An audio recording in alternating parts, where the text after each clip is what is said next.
All right, how's it going, friends and family? My name is Amos, and welcome to another episode of the Compounder's Corner. I decided that's the name we are going to give this weekly series. Anyways, in this video, we'll be going over the companies that are reporting their earnings this week, and then, of course, my game plan that I'll be using as a result. And in case you missed it, some of the videos that I uploaded onto this channel past week, to be honest with you, I was only able to get one done, and that was the deep dive analysis video into One Main Financial, ticker symbol OMF. It's a high yield dividend payer that, according to the data and the numbers, it's better than Main Street Capital, the BDC. So it's not a BDC, the dividend payouts are qualified, and the CAGR is better. So color me shocked. I'm like, wow, that's a pretty solid company that's going right on my watch list. And other than that, why did I only upload one? Because previously, dude, I used to upload 7 to 12 videos in a single week, right? And that's because a quick life update. I'm a first-time dad. My daughter just turned 5 months old as of today, which is pretty crazy. We were talking about it at the breakfast table, like, man, time flies, right? And the thing is, my wife's maternity leave ended a couple weeks ago, so I'm doing the whole dad thing full time, Monday to Friday. So I've just been perpetually exhausted this entire week.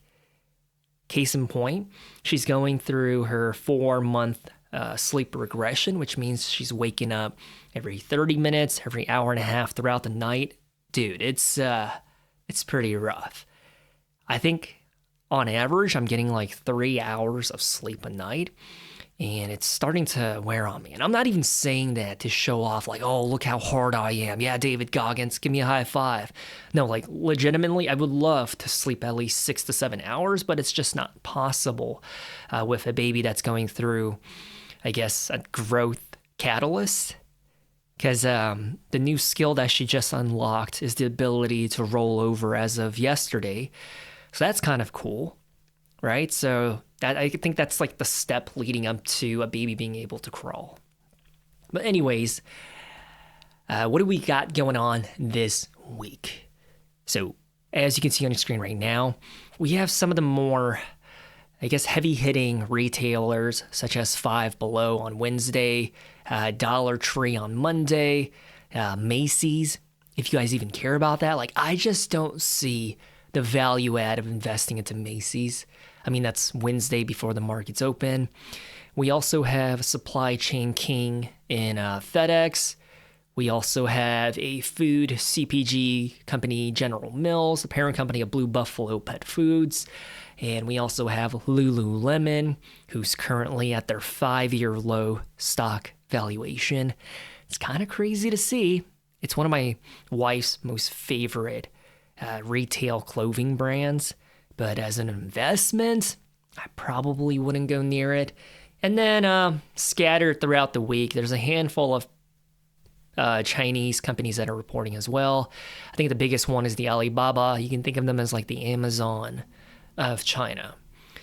But I think what's more important than these companies is that Wednesday is a huge macro day.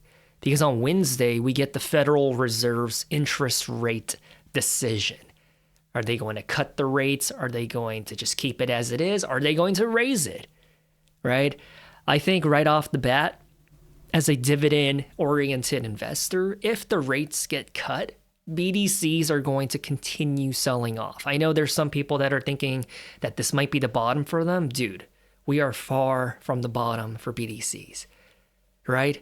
Once the interest rates go down to 2.5, 2% down to 1.5%, the BDCs will continue to drop further and further. So I sold out of the BDCs last year at their historically high valuations. And at the time, I was like, man, am I making the right call here? And looking back, that judgment was pretty good. Because I did not, like on paper, I understood that the interest rates, as they get cut, so will the BDCs, like investors pulling their money out of them. But man, I did not expect that paper theory to come into practicum and reality like that. So that was kind of crazy. So between you and me, I am not contemplating going anywhere near the BDCs, no matter how much I like them right now, because I know that given time, if I just remain patient, if I want to buy into Main Street Capital, Ares Capital, or Capital Southwest, or some of these other ones, if I just wait a little bit more, I'll be able to buy them at a 20, 30, 40% discount from what they are right now. Now, will that happen? I don't know. I guess time will tell. But in terms of the interest rate cuts, if I were to make an educated guess, gosh, I don't want to be a bear, right? I try to think optimistically, but I think the rates are going to remain steady because of the Iran situation and oil crisis. I think prior to that, I think the rates were going to get cut, and then small caps were going to explode in valuation because lending becomes more readily accessible and it's better for them, more efficient. But with everything that's going on, dude, I think this is going to complicate the inflation issue that a lot of countries are facing. So my intuition, I could be wrong, but it's telling me that we're going to have another April 2025 situation in our hands. I think there's just so many red flags and fear and doom articles plaguing Wall Street Journal, The Economist.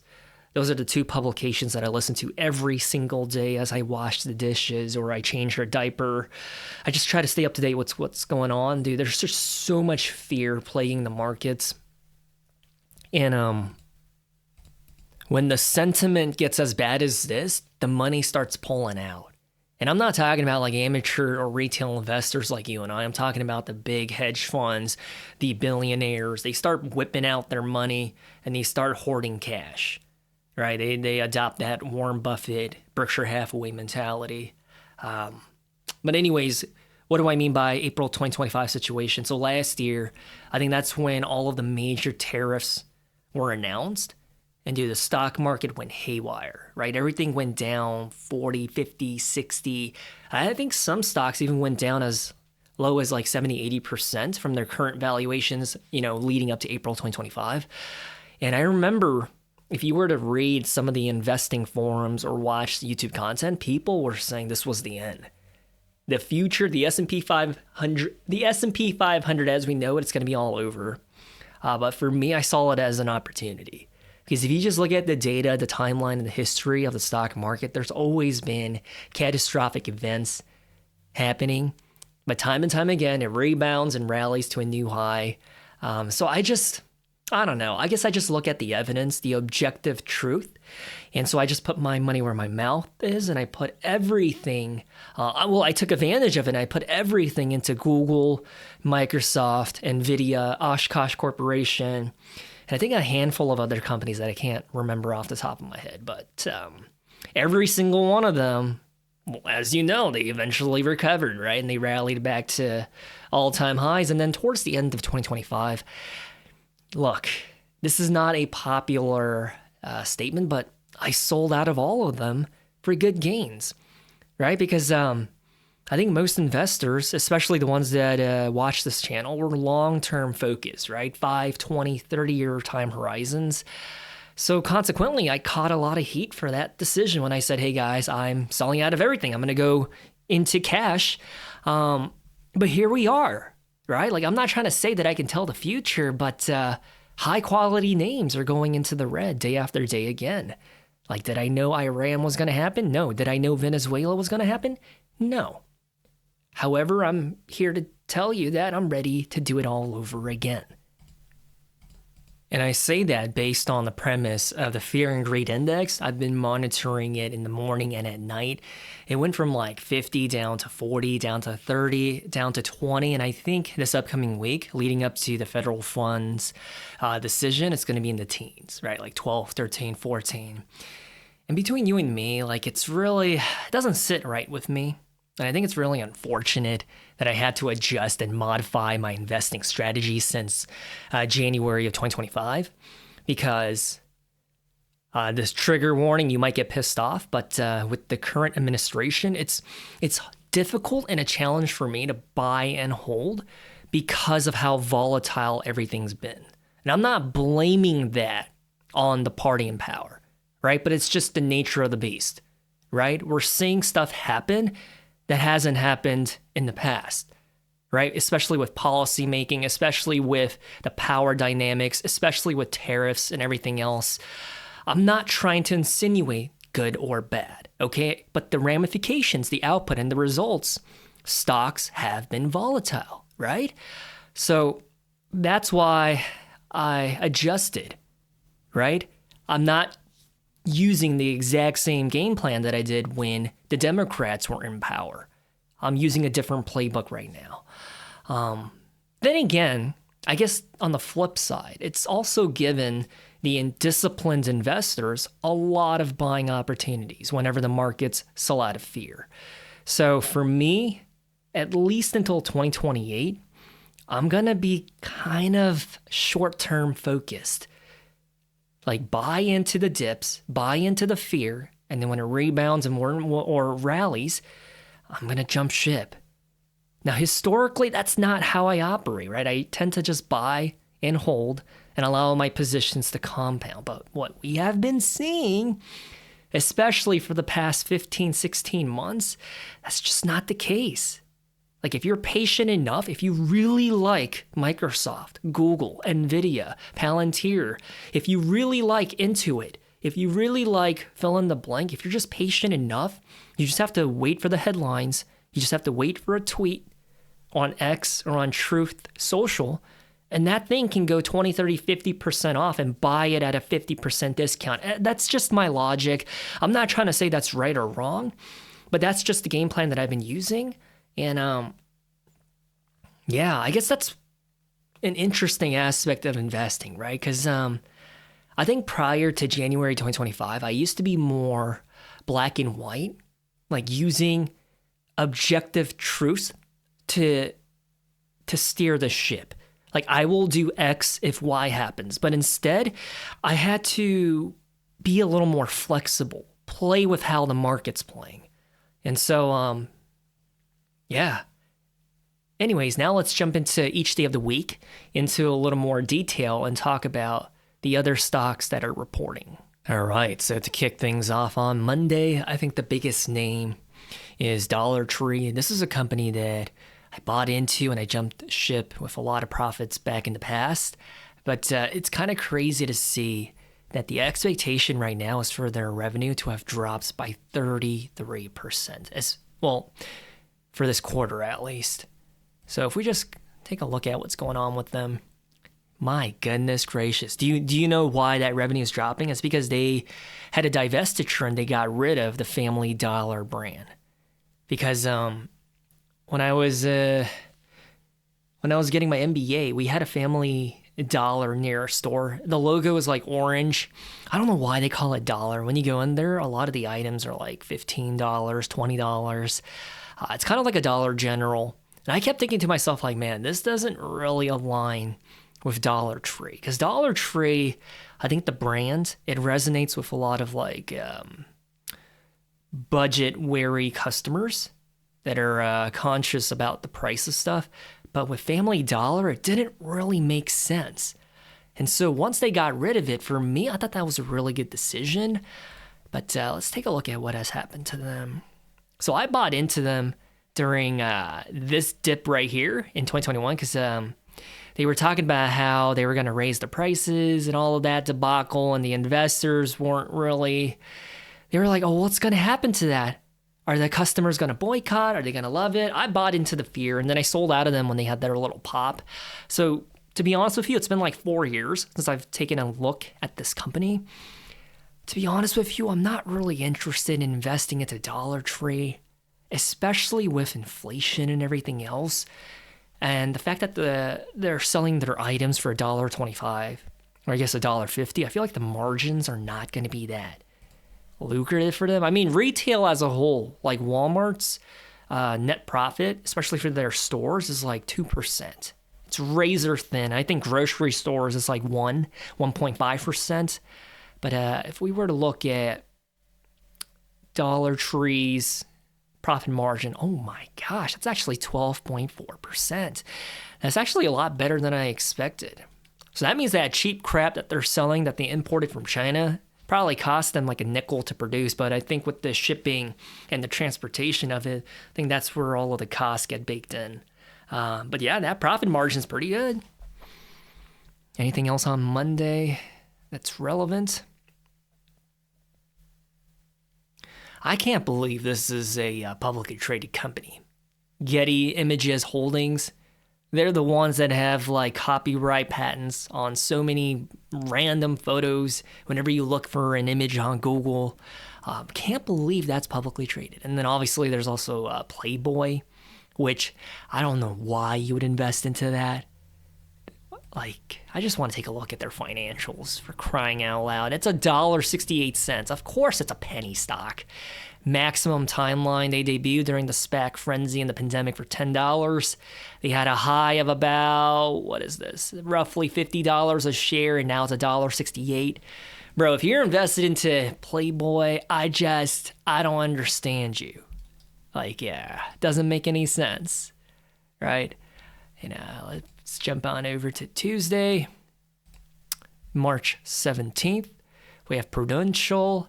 I believe they're in the C+ tier out of the insurance stocks. Off the top of my head, like Lululemon, fundamentally and financially, super good. I think they really remind me of Adobe, PayPal, Duolingo. Like, if you take a look at their numbers, it's beautiful. It's exactly what I like S&P Global's. If you take a look at their numbers, it's really good, right? It's going from $2 billion in 2016 to now $11 billion in the trailing 12 months. Yes, the growth rate of their top line has decelerated, but it's not declining, right? It's still roughly 8.8%. I understand that they have a lot of competition from like Alo and Nike and some other Chinese brands. And that's why, me personally, I stay away from clothing manufacturers. Because I say it again and again on this channel, you really don't know when their time is up, right? But fundamentally and financially, Lululemon's as good as it gets. Like, if I had to invest into a clothing brand, I don't want to, but if I had to, Lululemon would be my pick. Take a look at their free cash flow per share, $9.39. I mean, this is a really sound company. If you take a look at their stock price, past 5 years, negative 50%. My gosh, they're basically the same price that they were back in, what would you say, like 2018? So it's kind of crazy to see, but I still don't think it's a good deal. Reason being is that the sentiment surrounding the company, just like Adobe, just like PayPal, just like Uber, just like Duolingo, the sentiment surrounding the company is negative. So even if the numbers are coherent, it's structurally sound, and it's compounding, the market does not like them. And so that's another lesson that I learned the hard way. You need the stars to align in your favor for a company to really rip. You know what I'm saying? Like, the numbers need to look good, but the sentiment also needs to be bullish. Because if money's not pouring in and investors aren't buying the stock, then the stock is not going to move up. Does that make sense? And so with Lululemon, even though it's really good, I just personally wouldn't want to go near it. Now, DocuSign is a software stock that was featured in my SaaS tier video. I said that they're tier 4, and I stand on that hill. I think this is probably going to be one of the most disrupted software stocks because of vibe coding, in my personal opinion. And then there's the inferior cousin from West Virginia of Dick's Sporting Goods, known as Academy Sports. Dude, I went there once. I think I was trying to buy a soccer ball or something like that. It was so run down. It was so dirty. It's like going into a Ross, right? TJ Maxx, Marshalls, so much better organized. It's clean. You go into a Ross, and there's clothes all over the floor. It's a hot mess in there, and that's the vibe that I got from Academy Sports. So if that's the way the aisles look, I can't imagine that the financials are going to be any better. Actually, let's put that to the test. Oh my goodness gracious. Well, what do you know? 2022, they reached the high of $6.7 billion in revenue, which is kind of surprising to see, I'll be honest with you. But since then, it's only been declining year over year for their top line. And when I say top line, in the P&L, that's essentially the gross sales, how much money you're making holistically. And then from that, you can bake in all of the overhead costs on the P&L, such as how much you're paying your employees, the cost to do business, and then at the bottom, which is why they call it the bottom line, you get the net income. And that number has been shrinking every year since 2022. So to be honest with you, Academy Sports, I just don't know why you would want to go near them. Like, it literally makes zero sense.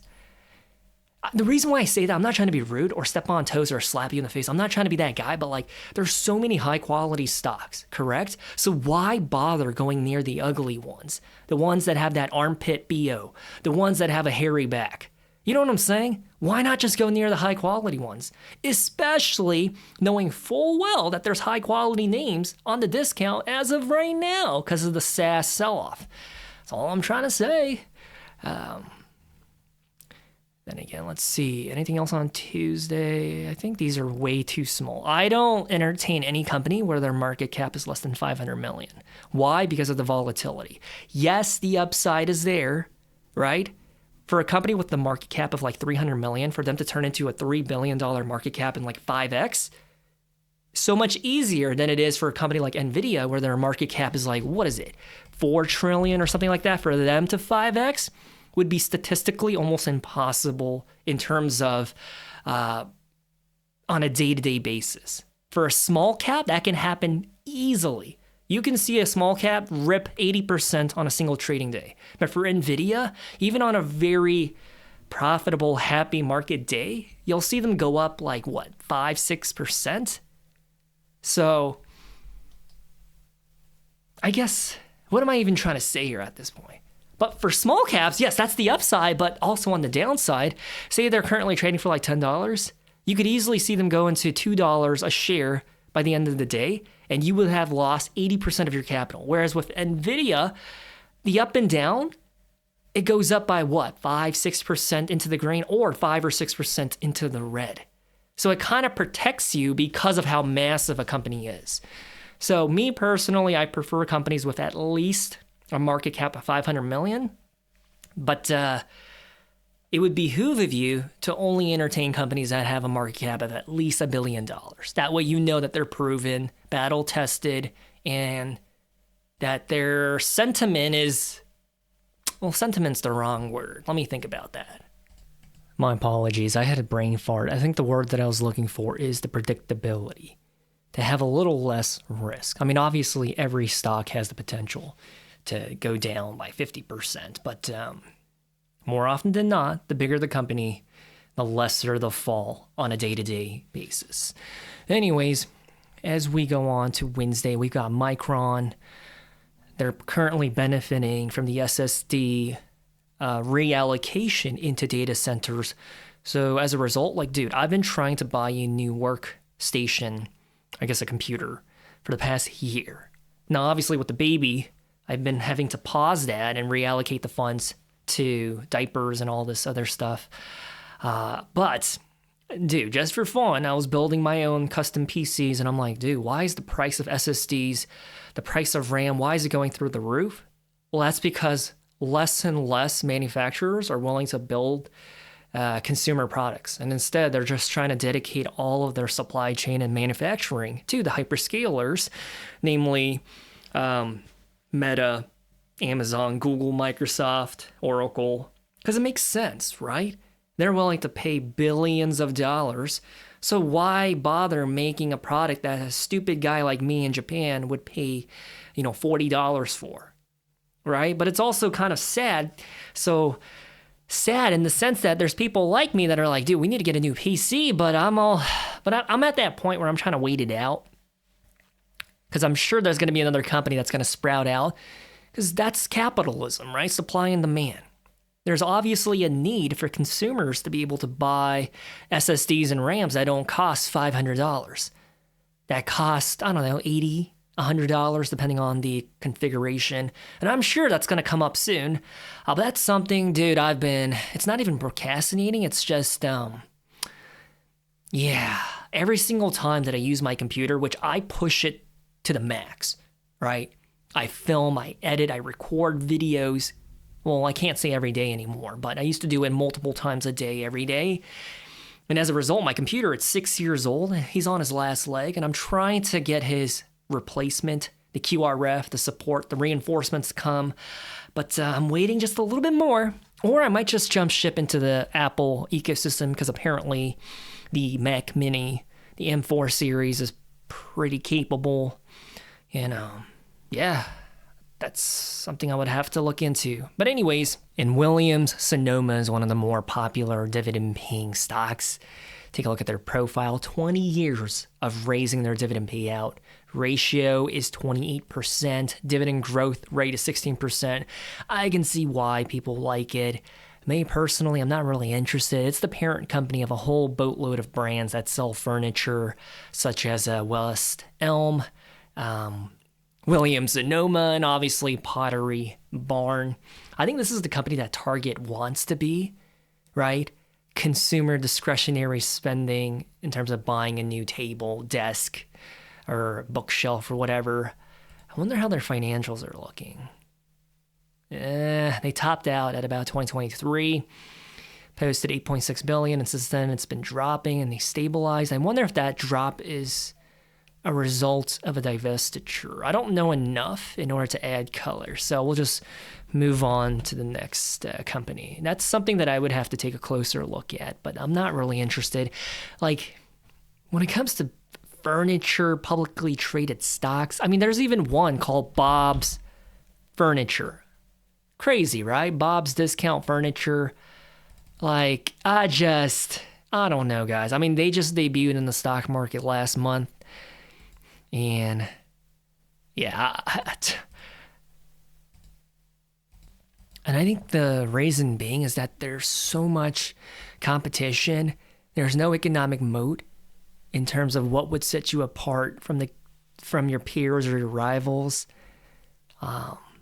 So if they don't have a competitive advantage, I just don't want to go near them. I think the only furniture business operation that I would feel comfortable owning is IKEA, the Swedish furniture maker, not because I think their products are high quality, but because the brand and their ecosystem, there's people that swear by IKEA, right? And then that raving review, it permeates into their circle of friends, family, and everyone ends up buying IKEA. And if you ever go there, they also have a cafeteria. And I know a lot of people love to go to IKEA, even just for their food courts. And so for them, I feel like the brand is a little different, and that would set them apart, especially with their, I don't know if this is 100% accurate, but I believe IKEA has like this green sustainability type of message, especially in the way that they procure and make their stuff. And I think that resonates with a lot of people. So unfortunately, it's a private company. You can't. And yeah, I think there's another one that's kind of like the Amazon furniture stuff, just like Chewy is the Amazon pet stuff. What is it called? Wayfair. Would never invest into them, because what's the difference between buying something from Walmart.com versus Wayfair versus Amazon? You know what I'm saying? There's literally no economic moat. And when there's no economic moat, disruption is around the corner at any second. Not comfortable. H World Group. What is this? I've never heard of this. Chinese hotels. Okay, that's a no-go for me. Five Below. I really like this one because you have to think about it as not as another Dollar Tree, but it's a place where kids, teenagers, young adults, where they'll go to buy t-shirts, where they'll go to buy room decor, where they'll go to buy skincare, candy. It's really popular, right? I mean, take a look at their one-year performance, 185%. I fumbled the bag. I bought into them at this dip right here in 2024, and I sold out of them right there thinking I was a genius. So I bought into them at around like 75. I sold out of them at like 105, 110. And I was like, oh, thank God that worked out. But I don't know. Had I held on even more, it would have gone from like 66 down to freaking 56. And I would have been sweating bullets, right? 75 down to 56, I mean. But if I would have just held on and stayed the course, it would have ripped from 56 all the way up to 210, what it is right now. At its current valuation, trading multiple 37, forward trading multiple 31.9, absolutely not. Reason being is that the tip of the spear of the AI movement, the heart of the AI movement, NVIDIA, right? Their chips make or break this entire thing that the bubble is riding on, and their forward trading multiples of 21.8. So why in the heck would I ever invest into Five Below when NVIDIA is 21.8? You know what I'm saying? That's why earlier when I was making references about when there's high quality companies, why go for the ugly ones? Why go for the cigar butts?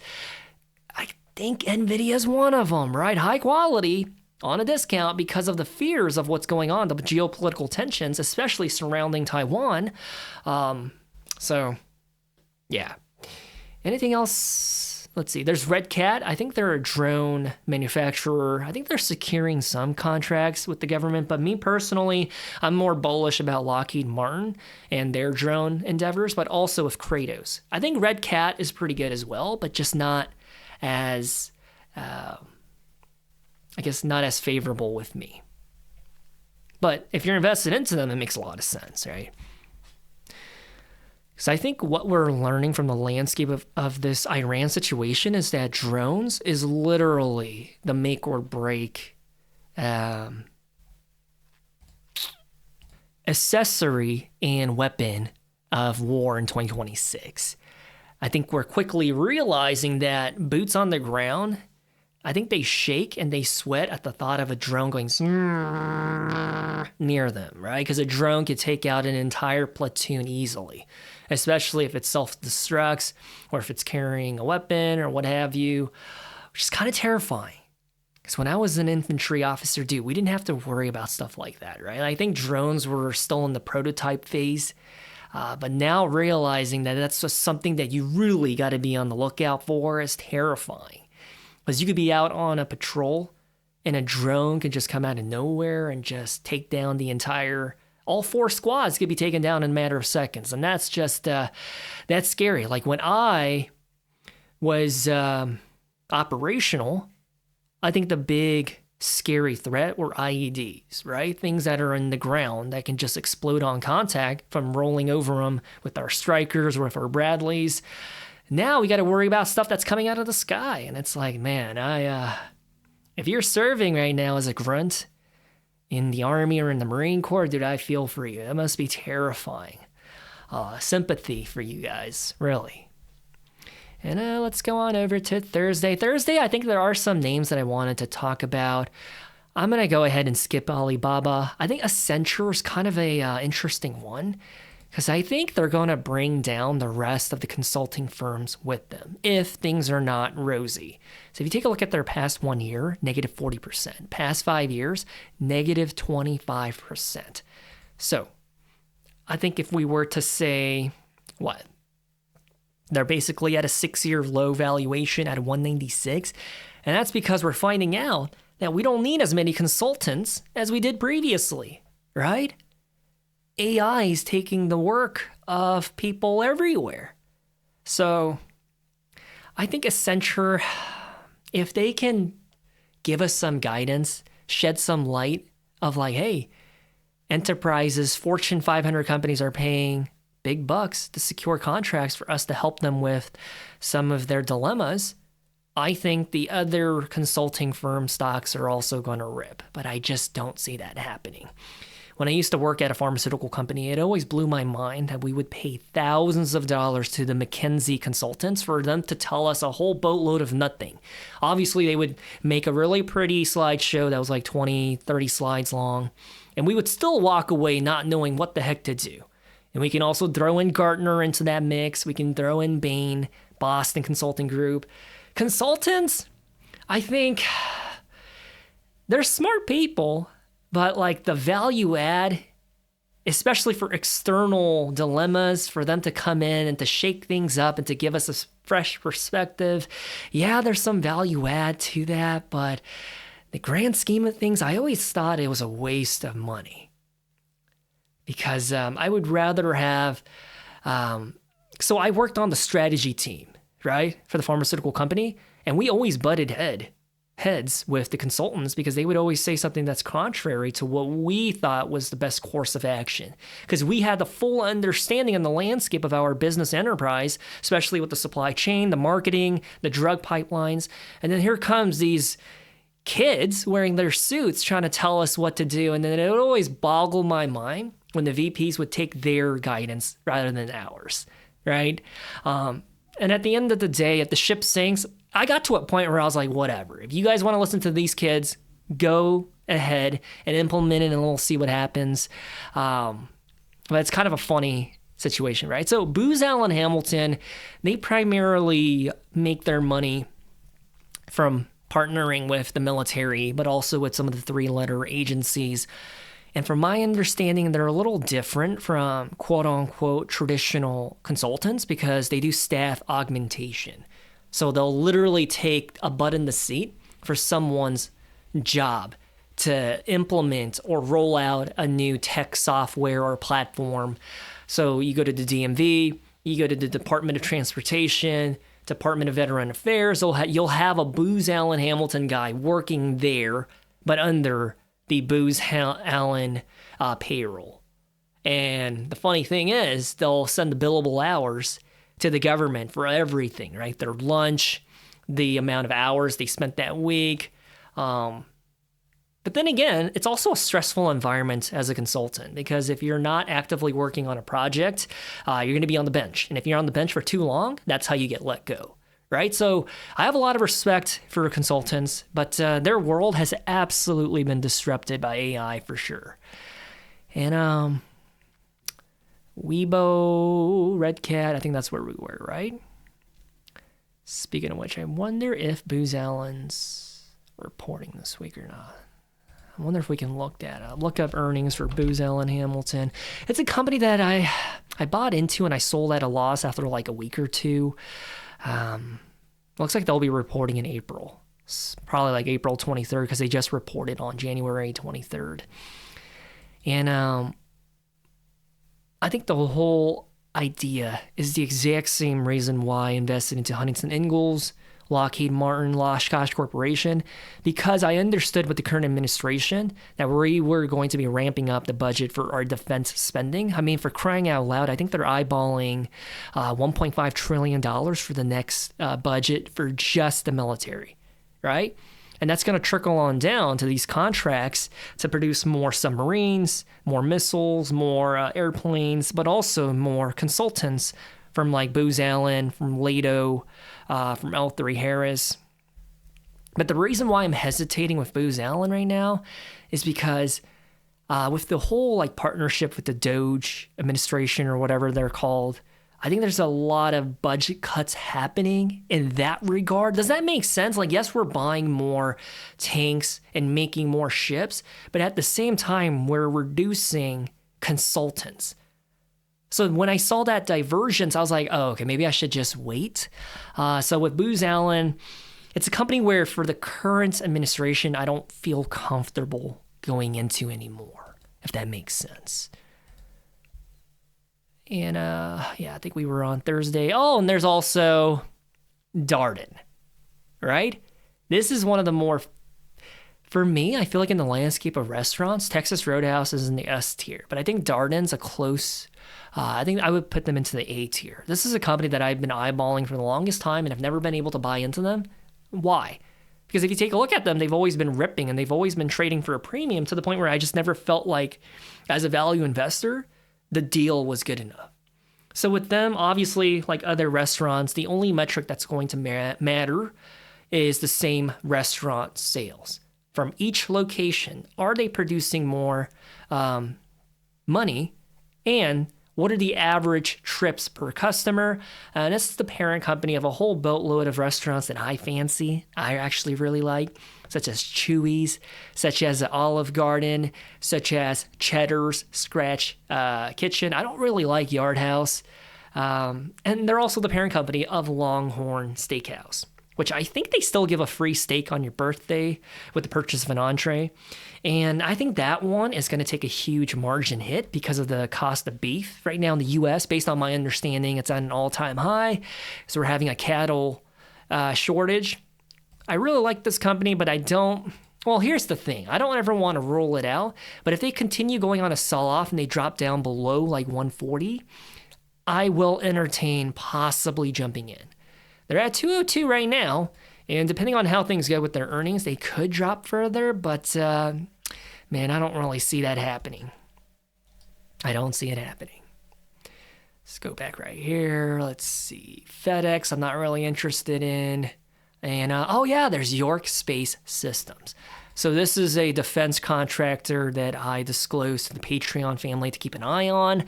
They just IPO'd, when it was January 29th at $33. They're currently $19 a share. It's a defense stock that I think has a ton of potential, right? It can 3x from its current price point or go belly up. Nothing in between. And I'm serious when I say that, nothing in between. They're basically in the business of manufacturing satellites, like the satellite platform system, and shooting it into space. And they have a lot of competition right now from Starlink, from some of the other satellite companies, such as Raytheon and I think Rocket Lab as well. So I think this company has a lot of potential, and I don't think anybody knows anything about them yet. I was looking into them about a week and a half, 2 weeks ago when I told the Patreon family about them. And it's a company that I am eyeballing, but just not at its current price point. But I definitely think once the word gets out about them, especially after this earnings, I think they have the potential to rip. I don't know if it's going to happen or not, because obviously since their IPO, they've only been selling off. 41% into the red. Like if you bought it, that's why I don't like buying companies at their IPO. It's such a risk. It's such a gamble. You don't know if it's going to go down 40% or go up 40%. So I like to wait for the dust to settle to figure out like, okay, what's their line of support? What's their actual intrinsic valuation? And that way I can configure a game plan of when to start dollar cost averaging, because that entry position for me matters a lot. Because I don't like to just buy into a company willy-nilly. I like to have a game plan of like, hey, I think this company's worth, I guess in this case, what, like $20? So I'll wait until they hit $11. Because then the upside from 11 to 20 gives me that margin of safety, right? So yeah, this is a company I'm going to be eyeballing, especially for Thursday, especially with their guidance in terms of their backlog and contracts going forward. Because that's the big thing when it comes to businesses that make a lot of their revenue from the government, especially the military. You need to listen to the guidance about their backlog. That's the biggest thing. There's USA Rare Earth, Mining, Intuitive Machines. Anything else that, oh my gosh, Scholastic, the book publishing company. I can't believe they're publicly traded. Seriously, though. Okay, those are way too small. Okay, let's jump on over to Friday. And Chinese companies. I think that just about wraps it up. All right, friends and family, hope you enjoyed this video. Remember, none of this was financial advice.